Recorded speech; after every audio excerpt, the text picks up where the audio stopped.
done a really good job of. We've got really good team chemistry, and they've showed a resiliency that, some of our, and how do you respond to hard?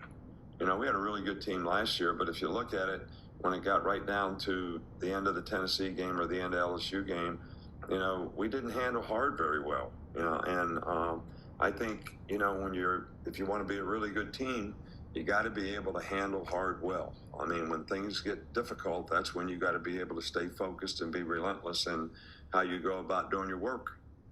Whoever wins this game might end up facing Georgia and could potentially ruin Georgia's opportunity at playing in the college football playoff because, again, or ruin someone else's chance like Washington of even making the college football playoff because you would have a one-loss Georgia football team who lost the SEC championship, potentially a two-loss LSU or a one-loss Alabama who is the SEC champion. I'm going ahead and saying that LSU wins this game this weekend, taking the better quarterback play. But a two-loss SEC champion, now do they get into the college football playoff? Let's go. You got LSU taking on Bama. Bama is not what Bama has been in past years. They probably won't be in the college football playoff. It'll take a miracle at this point for Saban and his tribe to be there. But LSU is playing great football. They're an exciting team to watch. They score a lot of points. Jayden Daniels is an exciting player. Malik Neighbors, I called him out early at the beginning of the season against Florida State, and he's been showing improvement since then. So LSU heads down to Bama to play this game.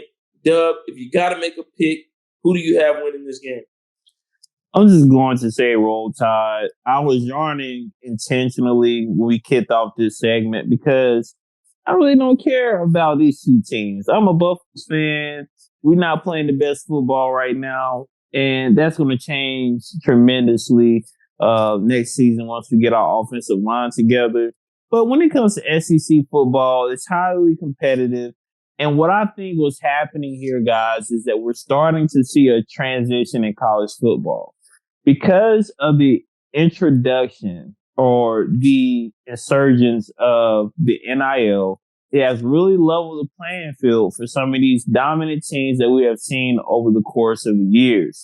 You think about Clemson. Clemson and the ACC was very dominant. They have had 12, 10-win seasons. You know what I'm saying? Over the past 12 years, like amazing. Like these are just unprecedented numbers. You got Nick Saban, very dominant. Like he's probably the greatest college football coach of all time. Let's go ahead and throw it out there. And so now you got the playing field is being leveled. You got Kirby Smart over in Georgia killing it. And so now you got LSU and Bama. These are games that we always look forward to every season, but it doesn't have the same level of importance to me. It really doesn't, because typically it's like, oh, this is for the SEC. Who's going to win the SEC? Oh, this is, for the playoffs. Like, will this knock them out of the playoffs? It doesn't matter. Doesn't matter. I got Bama, though. Yeah, and I think to your point, this still is a game that has a lot of implications when it comes down to the SEC. Ultimately, whoever wins this game could end up playing in the SEC championship. So I think that's what matters when you think about Alabama being 5-0 in the SEC West. You think about LSU being 4-1. If they can beat Bama, they move into first place in the SEC West.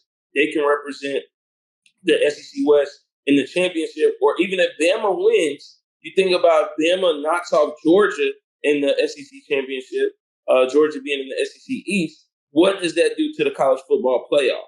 So this game does have a lot of implications because whoever wins this game might end up facing Georgia and could potentially ruin Georgia's opportunity at playing in the college football playoff. Because, again, or ruin someone else's chance like Washington of even making the college football playoff. Because you would have a one-loss Georgia football team who lost the SEC championship, potentially a two-loss LSU or a one-loss Alabama who is the SEC champion. I'm going ahead and saying that LSU wins this game this weekend, taking the better quarterback play. But a two-loss SEC champion, Now, do they get into the college football playoff? It get very tricky when it comes down to that because LSU's resume is better than that resume of Washington. Now, LSU would also get the opportunity to avenge the loss that they had at the beginning of the season against Florida State because likely Florida State would be, I would say, the 3 seed here. So I think we could see another matchup of LSU or Florida State. LSU will be a much better team. It'll be more competitive. But ultimately, Florida State has the best offense in the country, and they're going to beat them again. But I'm going too far with my predictions. Listen, exciting game this weekend. As I said, I got LSU winning. I think Jayden Daniels is going to go off on this Alabama defense, and I think the LSU defense will stifle the lackluster quarterback play of Alabama. Let me know what your thoughts are in the comments. Give us that CLS treatment. Comment, like, subscribe.